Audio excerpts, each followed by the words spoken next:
सामीन को अशफाक लोन का सलाम पहुंचे। आज के खास मौज़ूआत हैं पार्लियामेंट के दोनों ऐवानों में ऑपोजिशन अरकान का हंगामा और वॉकआउट। ऑपोजिशन मेंबरान कुंभ सानेह पर बहस का कर रहे थे मुतालबा।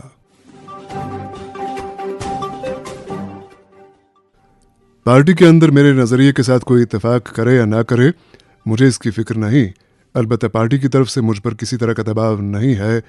मेंबर पार्लियामेंट आगा सैयद रूहुल्लाह मेहदी।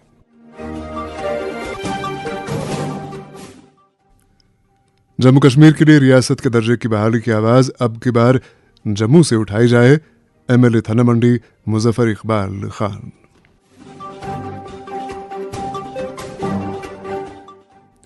और कल रात जम्मू कश्मीर के पहाड़ी इलाकों में हल्की से दरमियाना दर्जे की बर्फबारी मुतवक्के, महकमे मौसमियात।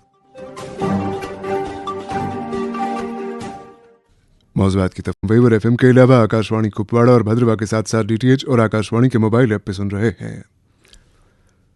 एक रोज के वक्फे के बाद पार्लियामेंट का बजट इजलास आज दोबारा शुरू हुआ। लोकसभा में ऑपोजिशन अरकान ने प्रयागराज कुंभ के इंतजामात को लेकर वक्फे सवालात के दौरान जबरदस्त हंगामा किया, लेकिन स्पीकर ओम बिरला ने हंगामा आराई की परवाह किए बगैर भारी शोर शराबे और नारेबाजी के दरमियान भी वक्फे सवालात जारी रखा। स्पीकर ने जैसे ही ऐवान की कार्रवाई शुरू की तो ऑपोजिशन अरकान ने हंगामा आराई शुरू की। स्पीकर ने इस मौके पर अरकान से कहा कि उन्हें मालूम होना चाहिए कि सदर की तकरीर पर बहस होनी है और सदर ने भी अपने खिताब में कुंभ का जिक्र किया है। ऐवान में निज़ाम है कि वक्फे सवालात के दौरान किसी मामले पर बहस नहीं की जा सकती है, सो अरकान को पुरअमन तरीके से वक्फे सवालात चलने देना चाहिए। पार्लिमानी उमूर के वजीर किरण रिजिजू ने भी मुदाखलत करते हुए अरकान से वक्फे सवालात में खलल न डालने की अपील की और कहा कि स्पीकर भी बार बार यही दरख्वास्त कर रहे हैं, लेकिन अरकान सिर्फ खलल पैदा करना चाहते हैं। स्पीकर ने अरकान पर दोबारा हंगामा आराई न करने की ताकीद करते हुए कहा कि अगर आपको मुल्क के अवाम ने ऐवान चलाने के लिए भेजा है तो वक्फे सवालात जारी रहने दिया जाए और हंगामा करने वाले अरकान अपनी निशस्तों पर बैठ जाएं। उन्होंने हंगामा आराई के दरमियान वक्फे सवालात चलाने की कोशिश की, लेकिन शोर-गुल की वजह से कुछ सुनाई नहीं दे रहा था और ऑपोजिशन अरकान ने अपनी हंगामा आराई जारी रखी। इधर कांग्रेस, तृणमूल कांग्रेस, समाजवादी पार्टी और दीगर ऑपोजिशन जमातों के अरकान राज्यसभा में महाकुंभ के दौरान बद इंतजामी का इल्जाम लगाते हुए ऐवान की कार्रवाई से वॉकआउट कर गए। आज सुबह जैसे ही चेयरमैन जगदीप धनखड़ ने राज्यसभा में ऐवान की कार्रवाई शुरू की तो कांग्रेस के प्रमोद तिवारी बोलने के लिए खड़े हुए, लेकिन चेयरमैन ने उन्हें बोलने की इजाजत नहीं दी और कानून साजी का काम शुरू किया, जिसके बाद कांग्रेस के प्रमोद तिवारी, दिग्विजय सिंह और रंजीत रंजन, तृणमूल कांग्रेस की सागरिका घोष, समाजवादी पार्टी के जावेद खान और रामजी लाल सुमन और communist party of India Marxist के जॉन ब्रिटास ने प्रयागराज में महाकुंभ के दौरान बदनज़मी का जिक्र करते हुए कहा कि रूल 267 के तहत नोटिस दिए हैं जिन्हें मुस्तरद कर दिया गया है। इसके बाद कांग्रेस और दीगर ऑपोजिशन जमातों के अरकान ने हंगामा शुरू किया। ऑपोजिशन अरकान ऐवान में ऊंची आवाज में बोलते रहे, जिसके बाद कांग्रेस और ऑपोजिशन अरकान ऐवान की कार्रवाई से वॉकआउट कर गए।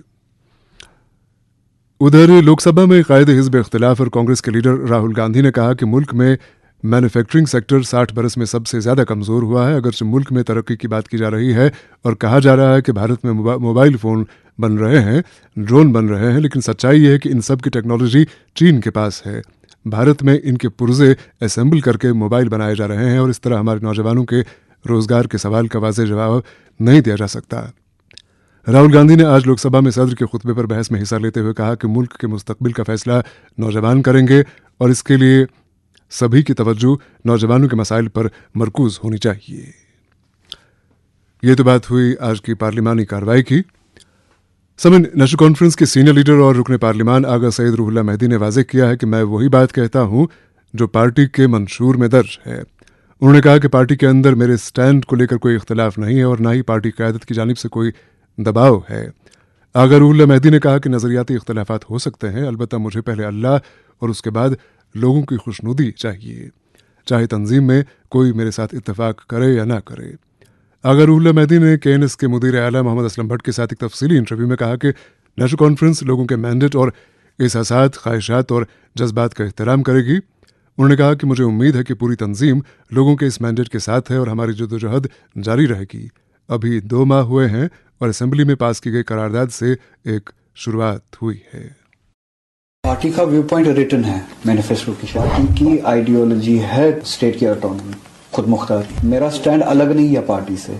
मेरा स्टैंड पार्टी के उन वादों से डेडिकेटेड है जो हमने मैनिफेस्टो की शक्ल में लोगों के साथ। अभी तक खुदा न खासा पार्टी की तरफ से न कोई दबाव आया है, न कभी मैंने पार्लियामेंट इलेक्शन लड़ा, वादे से वो इलेक्शन लड़ा, पार्लियामेंट में उसी वादे पे अमल की, उसी शिनाख्त के हवाले से, उसी वकार और उन्हीं अख्तियारात की वापसी के हवाले से पार्लियामेंट में कोशिश की जाएगी और पार्लियामेंट के जरिए पूरे मुल्क तक और पार्लियामेंट को बिलखुसूस ये बात बताई जाएगी कि हमें वो फैसले आप पे कबूल नहीं है, इस रियासत को फैसले कबूल नहीं है। मैंने अपने इलेक्शन के वादों पे अमल किया है और अमल करता रहूँगा।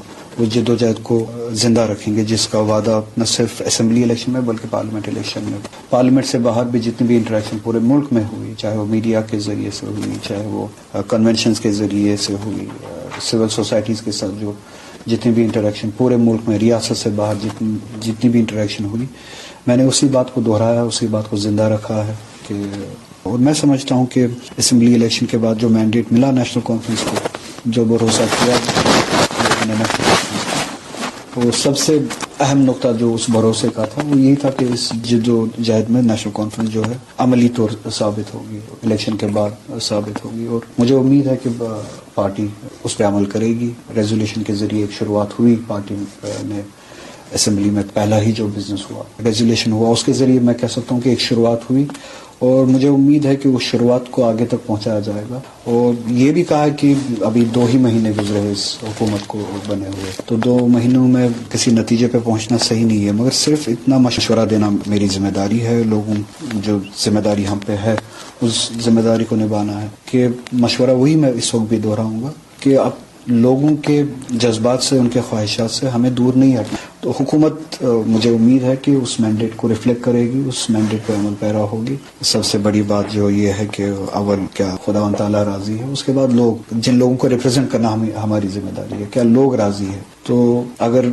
लोगों के हिसाब से या उनके ख्वाहिशात से उनके रिप्रेजेंटेटिव्स अमल करते हैं, बात करते हैं और सियासत करते हैं, तो मेरे लिए वही काफ़ी है। अहमियत लोगों की ख्वाहिशात और लोगों के जो ऑब्जेक्टिव्स है, जो लोगों के मसाइल है, सियासी मसाइल है, उनको कितना एड्रेस किया जाता है और रियासत किस डायरेक्शन में जा रही है पॉलिटिकली।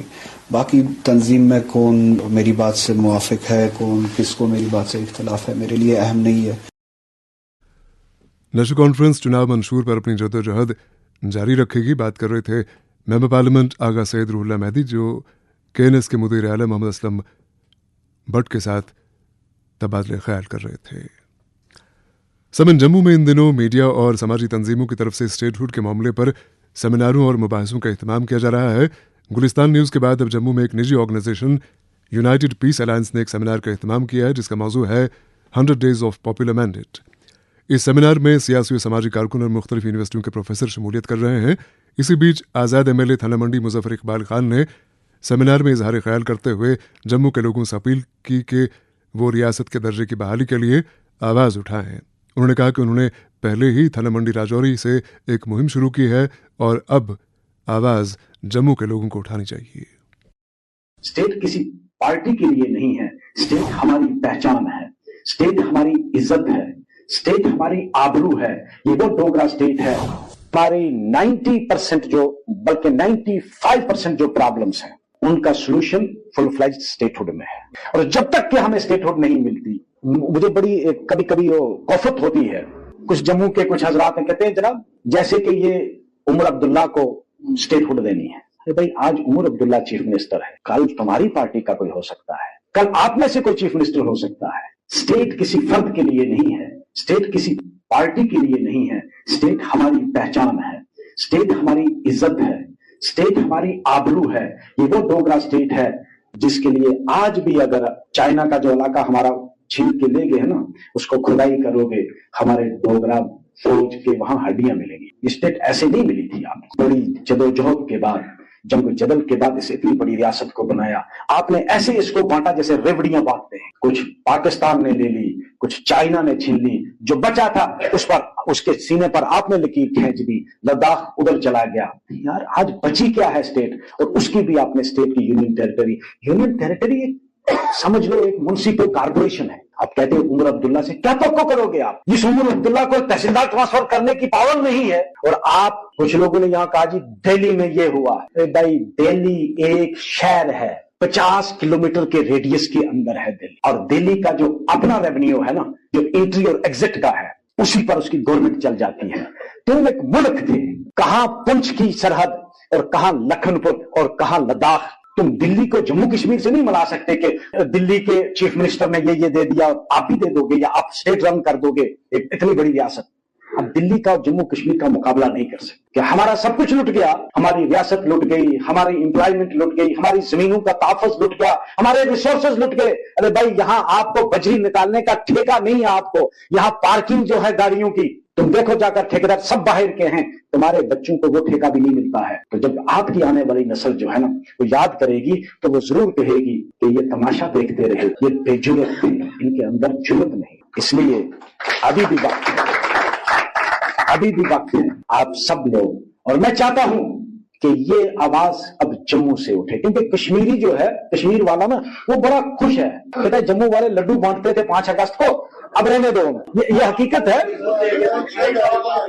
ये हकीकत है, ये कश्मीर वाले बैठे यहाँ यही है ना, क्योंकि मैंने वहां नौकरी की है, मैंने सबसे ज्यादा नौकरी कश्मीर में की है, तो मेरे दोस्त यार हैं वहां बहुत सारे, तो मैं कभी कभी कहता हूँ तुम खाओ लड्डू जम्मू वाले, हमें क्या है। तो मैं चाहता हूं कि भाई ये आवाज अब जम्मू से उठे। मैंने कहा आपको 95% जो हमारे प्रॉब्लम्स है ना उसका सलूशन रियासत में है। रियासत के दर्जे की बहाली के लिए जम्मू के लोग भी अब आवाज उठाएं। बात कर रहे थे एमएलए थाना मंडी मुजफ्फर इकबाल खान। मरकजी वजीर रेलवे अश्विनी वैष्णव ने आज दिल्ली में एक प्रेस कॉन्फ्रेंस के दौरान कहा कि श्रीनगर से दिल्ली तक रेलवे लाइन तैयार है और इसके लिए खुसूसी ट्रेनें तैयार की गई हैं। उन्होंने कहा कि जम्मू में रेलवे स्टेशन को फुर्सत दी जा रही है और बहुत जल्द ट्रेनें दिल्ली से श्रीनगर तक चलाई जाएंगी। दिल्ली से श्रीनगर तक बराह रास्त चलाए जाने वाली ट्रेन पर अश्विनी वैष्णव ने कहा कि टिकट एक जैसे ही होंगे, मुसाफिरों को सिर्फ रूट पर ट्रेन तब्दील करना होगी। अलबत्ता उन्होंने रेल सर्विस शुरू करने की तारीख नहीं बताई। बताया जाता है कि रेल शुरू करने में अभी मजीद कुछ वक्त लग सकता है। मरकजी वजीर रेलवे ने कहा कि श्रीनगर से लद्दाख और श्रीनगर से कुपवाड़ा तक रेल जैसी दीगर रेलवे लाइनों का सर्वे मुकम्मल हो चुका है और बहुत जल्द इन पर काम शुरू होने की उम्मीद है। किश्तवाड़ से मुश्ताक देव ने इतला दी है कि महकमा जंगलात के एहलकारों ने आज देवदार की शहतीरों से लदे एक टिप्पर को जब्त किया। इत्तलात के मुताबिक ये लकड़ी गैर कानूनी तौर पर जंगल से काटकर स्मगल की जा रही थी। इस टिप्पर को फॉरेस्ट डिवीजन रोड़ा की तहवील में दिया गया है, चूंकि ये लकड़ी फॉरेस्ट डिवीजन रोड़ा की हुदूद से निकाली गई थी। उधर किश्तवाड़ दच्छन रोड पर डंगडूरू के नज़दीक एक लोड कैरियर गहरी खाई में जाकर हादसे का शिकार हुआ। बताया जाता है कि इस गाड़ी में सिर्फ लोड कैरियर का ड्राइवर सदाकत हुसैन, वलद गुलाम मोहम्मद मलिक, साकिना मलकनाड़ छात्रू मौजूद था। अलबत्ता अभी तक ड्राइवर का कोई अता पता नहीं है। इसी दौरान गुज़श्ता शाम 0 पॉइंट इंद्राबशाला के पास भी एक लोड कैरियर हादसे का शिकार हुआ, जिसमें एक शख्स शदीद तौर पर जख्मी हुआ। शहरबीन जारी है हमारे घर की आवाज़। शहरबीन आप आकाशवाणी श्रीनगर से मीडियम वेव और FM के अलावा आकाशवाणी कुपवाड़ा और भद्रवा के साथ साथ DTH और आकाशवाणी के मोबाइल ऐप पे सुन रहे हैं। सुक्करपटन के इलाके में दौरान शब आतिशदगी की एक हौलनाक वारदात में एक रिहायशी मकान, 3 दुकानें और एक ऑल्टो गाड़ी खाकिस्तर हुई। इस हादसे में लाखों रुपए मालियत का नुकसान हुआ। पुलिस ने इस मामले में केस दर्ज करके तहकीकात शुरू की है। उधर जम्मू के न्यू प्लॉट रोड पर आज सुबह एक सड़क हादसे में एक नौजवान मोटरसाइकिल सवार की मौत वाक़ई हुई। बताया जाता है कि सुबह लगभग 7:30 बजे एक ट्रक और मोटरसाइकिल के दरमियान जोरदार टक्कर हुई, जिसके बायस मोटरसाइकिल सवार की मौके पर ही मौत वाक़ई हुई। मुतवफ़्फ़ी की शनाख्त अक्षय कुमार साकिन भद्रवा के तौर पर हुई है, जो उस वक्त चिनौर में अपने रिश्तेदारों के यहाँ ठहरा हुआ था। बताया जाता है कि ट्रक ड्राइवर जाए हादसा से फरार हुआ है। समन बोनियार उड़ी से मिली इत्तला के मुताबिक जंगली जानवरों ने इजारा और गिरदनवा के देहात में हड़बोंग मचा रखी है, जिसके बायस सारी आबादी परेशान हाल है। बताया जाता है कि इन दिनों बंदरों की एक बड़ी तादाद इजारा गांव में मौजूद है और उन्होंने मकामी आबादी का जीना दूभर कर दिया है। जहां बंदरों ने बागात का बड़ा नुकसान किया है, वहीं वो घरों के अंदर से भी खाने पीने की अशिया उड़ा ले जाते हैं। इजारा की आबादी ने वाइल्ड लाइफ महकमे से अपील की है कि बंदरों को गांव से निकालने के लिए इक़दामात किए जाएं। दरअसल वाइल्ड लाइफ वार्डन शिमाली कश्मीर इंतसार सुहेल ने अभी कुछ वक्त पहले शहरबीन से बात करते हुए कहा कि वो अपनी टीम कल दोबारा इलाके में रवाना करेंगे। उन्होंने मकामी आबादी से भी अपील की कि वो बंदरों को नज़दीकी जंगल की तरफ भगाने में उनसे ताउन करें। जी जी, हमें कुछ दिन पहले ये इतला मिली थी कि मंकीज जो हैं, बंदर वहाँ पर बस्ती में आ जाते हैं।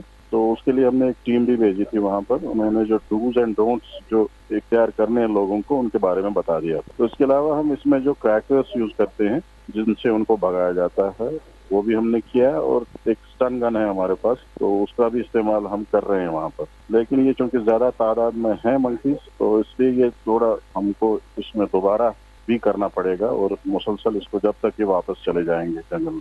लेकिन इसमें जो है लोगों से ये गुजारिश है कि वो खाने पीने की चीजें इनको मुहैया न करें और अपना जो वेस्ट डिस्पोजल है वो प्रॉपरली करें, ताकि ये बंदर जो है अट्रैक्ट ना हो उसको। बुनियार तहसील के इजारा गांव के लोग कह रहे हैं कि वहां इन दिनों बड़ी तादाद में है, और वो कह रहे हैं कि वाइल्ड लाइफ महकमे की टीम अभी तक इस गांव में नहीं पहुंच पाई। जी नहीं, हमने जहाँ से इत्तला मिली है हमने टीम वहाँ भेजी है। उनसे मेरी बात भी हुई है, बुनियाद जो वहाँ के कुछ लोग थे उनसे बात भी हुई है। लेकिन ये ऐसा है कि जब एक बार हम कोई मुहिम चलाते हैं वहाँ पर, फिर दोबारा ये आ जाते हैं। ये ऐसी ऐसी कोई स्पीशीज नहीं है कि हम इसको पकड़कर इसको ट्रांसलोकेट कहीं कर लें। इसलिए और इसमें जो मेन वजह है वो ये है कि प्रॉपर डिस्पोज नहीं होता। जो किचन वेस्ट है या बाकी गार्बेज है वो एक अट्रैक्शन बन जाता है। अदरवाइज हमारे यहाँ जो फीडिंग का रिवाज नहीं है बंदरों को, जो इंटेंशनली हम फीड नहीं करते। लेकिन यही है कि गार्बेज अपना अगर हम ठीक से डिस्पोज कर लें तो फिर ये बंदर नहीं आए। टीम हम कल ही फिर दोबारा भेजेंगे, लेकिन इसमें थोड़ा कॉपरेशन की जरूरत है आवाम की तरफ से, ताकि ये लॉन्ग टर्म में ये फिर मसला पेश ना आए। तो लॉन्ग टर्म जो रेजोल्यूशन है वो यही है कि हम अपना जो गार्बेज है वो डिस्पोज प्रॉपरली करें, कोई ऐसा अट्रैक्शन न रखें जिससे ये बंदर वहां पर आए। वाइल्ड लाइफ महकमे की टीम कल इजारा गांव दोबारा जाएगी। बात कर रहे थे वाइल्ड लाइफ वार्डन शिमाली कश्मीर इंतजार सुहेल। इसी दौरान बनाली बोनियार में आवारा कुत्तों ने 2 अफराद को जख्मी किया हुआ है, जबकि कई भेड़ें भी जख्मी हुई हैं। मकामी आबादी ने इस मामले में इंतजामिया की बरवक्त कार्रवाई का मुतालबा किया है। लद्दाख यूनियन टेरिटरी के जिला लेह में कम से कम दर्जा हरारत -11.4 डिग्री सेल्सियस, जबकि करगिल जिले में कम से कम दर्जा हरारत -6.6 डिग्री सेल्सियस रिकॉर्ड किया गया है। इधर द्रास में कम से कम दर्जा हरारत -21 डिग्री सेल्सियस रिकॉर्ड किया गया है। काबिल जिक्र है कि वादी कश्मीर में चिले कलांग के इख्ताम के बाद 20 रोज़ा चिले खुर्द शुरू हुआ है। चिले खुर्द में भी भारी बर्फबारी को अगरचे खारिज अज इम्कान करार नहीं दिया जा सकता है, ताहम सर्दियों का जोर थम जाता है। इसी दौरान महकमा मौसमियात ने वादी कश्मीर में अगले 24 घंटों के दौरान हल्की से दरमियाना दर्जे की बर्फबारी और बारिशों की पेशनगोई की है। इत्तलात के मुताबिक वादी में आज रात देर गए कहीं कहीं हल्की बर्फबारी या बारिशें हो सकती हैं।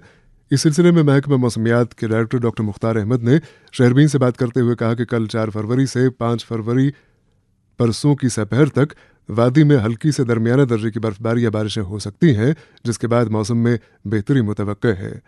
उनका मजीद कहना है कि इस मुद्दत में चनाब वादी, पीर पंचाल और जुनूबी कश्मीर में हल्की बर्फबारी हो सकती है।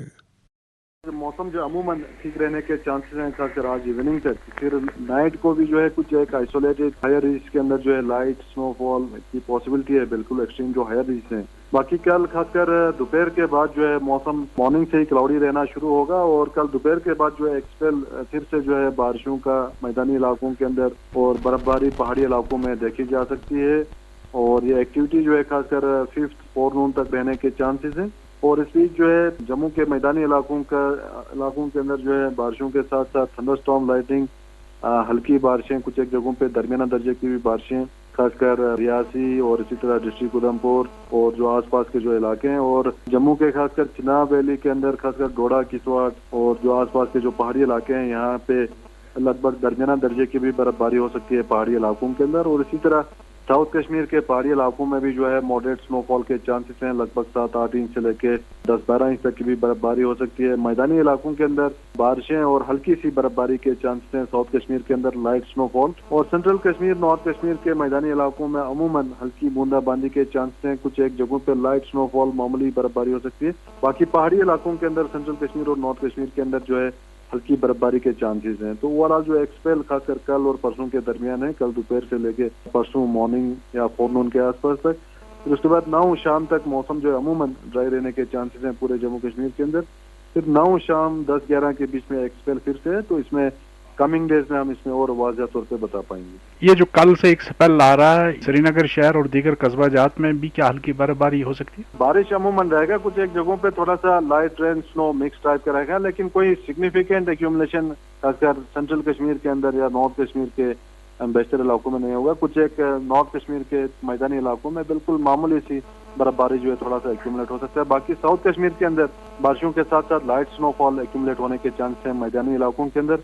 बाकी जो पहाड़ी इलाके हैं हायर ईस्ट के अंदर जो है मॉडरेट स्नोफॉल के भी चांस हैं, खासकर साउथ कश्मीर के अंदर।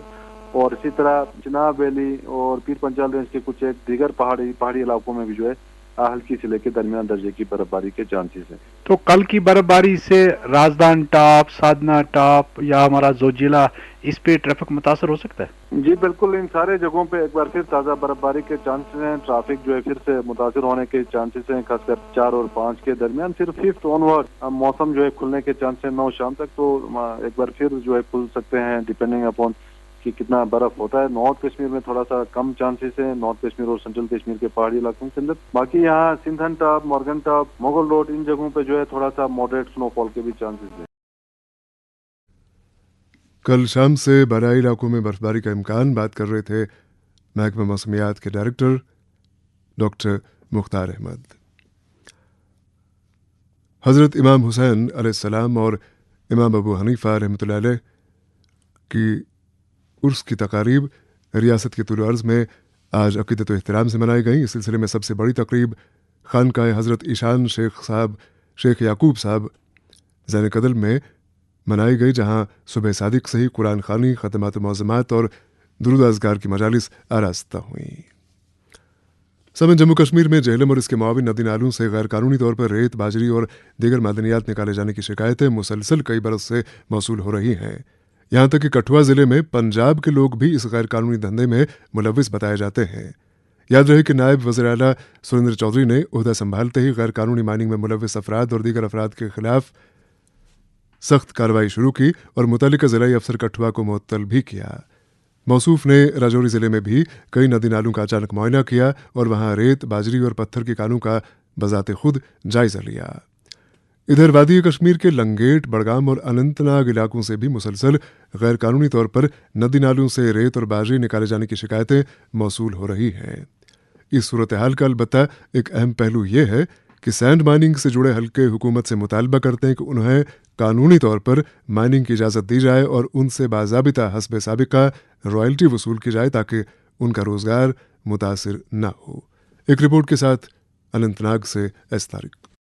जनूबी जिला अनंतनाग में महकमा जियोलॉजी एंड माइनिंग की जानिब से गैर कानूनी मदनियात निकालने और नकलो हमल के खिलाफ क्रैकडाउन जारी है। गुज़श्ता माह के दौरान महकमा ने मुतअद्दिद ट्रैक्टर, टिपर और डंपर जब्त कर लिए हैं, जिन्हें गैर कानूनी तौर पर रेत, पत्थर, बोल्डर और बाजरी निकालने और इनके नकलो हमल में मुलविस पाया गया था। कार्रवाई के दौरान मुल्जिमान पर लाखों रुपया से जायद जुर्माना भी आयद किया गया था। इस तरह जिला अनंतनाग के मुख्तलिफ इलाकों में दरियाओं और नालों से गैर कानूनी मादनियात निकालने की वारदातें अरूज पर है, जिनमें नाला नदर, नाला अरफत, नाला संगन और नाला ब्रिंगी जैसे अहम आबी जखायर शामिल है। यहाँ कुदरती तौर पे बड़े मकदार में रेत, बोल्डर और बाजरी पाई जाती है जो मुख्तलिफ तमीराती मनसूबों में इस्तेमाल होती है। हम ये कुदरती वसाइल गैर कानूनी तौर पर निकाले जा रहे हैं, इससे न सिर्फ माहौलियात को नुकसान पहुँच रहा है बल्कि मुकामी आबी आयात भी मुतासिर हो रही है। महकमा जियोलॉजी एंड माइनिंग के मुताबिक इस गैर कानूनी सरगर्मी के नतीजे में नदी नालों की खूबसूरती में भी कमी आ रही है और इनमें पाई जाने वाली नायाब मछलियों की नस्ल भी खतरे में पड़ गई है। इन इक़दाम के बायस आबी निज़ाम के तवाज़ुन पर भी मनफी असरात मुरतब हो रहे हैं। स्टोरी का एक और पहलू जानने के लिए हमने आज आंग, मटीपोरा, आकोरा नंबर और इसके गिरदनवा में दरियाओं से मदनियात निकालने वालों से बात की। वहाँ मौजूद सैकड़ों मुकामी मजदूर और ट्रैक्टर वाले कल से एहतजाज कर रहे थे, जिनका मुतालबा था कि हम बिला शक गैर कानूनी तौर पर काम कर रहे थे, लेकिन हम ऐसा नहीं करना चाहते हैं। हम महकमा की जानिब से हमें कानूनी तौर पर काम करने के लिए ताउन दस्तियाब नहीं है। एहतजाजियों का कहना है कि हम इन नदी नालों में मादनियात निकालने के लिए महकमा जियोलॉजी एंड माइनिंग को बाकायदा हक मिल्कियत देकर कानूनी तौर पे अपना रोजगार कमाना चाहते हैं, लेकिन अभी तक इन जगहों को इस जिम्मे में नहीं लाया जाता है, जबकि महकमा ने पहले ही ऐसे 24 लीगल ब्लॉक का इंतखाब करने का दावा भी किया था जो ऑप्शन के बाद इस्तेमाल किए जा सकते हैं। उन्होंने कहा है कि हमने चंद दिन पहले इस सिलसिले में डिस्ट्रिक्ट मिनरल ऑफिसर से मुलाकात करके अपील की थी इस जगह को रॉयल्टी के जिम्मे में लाएं और हमें कानूनी दायरे में काम करने की इजाजत फराहम करें। गैर कानूनी सैंड माइनिंग पर पाबंदी लगाई जाए, अलबत्ता कानूनी तौर पर की जाने वाली माइनिंग को बढ़ावा दिया जाए। इस तारीख की रिपोर्ट आपने सुनी। इसके साथ ही शहरबीन का वक्त अब खत्म हो जाता है। प्रोग्राम के मेज़बान और डेस्क एडिटर अशफाक लोन और प्रोग्राम के एडिटर और निगरां मकसूद अहमद को इजाज़त दीजिए। खुदा हाफिज।